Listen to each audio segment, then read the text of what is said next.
මොකද බං බොච්චර සන්තෝෂෙන් hina වෙන්නේ? ඊයේ මගේ බයික් එකේ නැති වුණානේ බං. ඒකයි hina වෙන්නේ. Oh my god. යකෝ බයික් එකේ තමයි hina වෙනවද?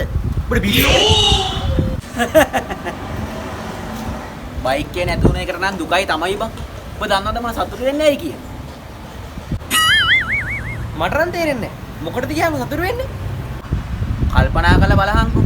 ඊයේ මගේ බයික් එකේ නැති වෙන වෙලාවේ ඒක උඩ මමත් හිටියනම්. Oh,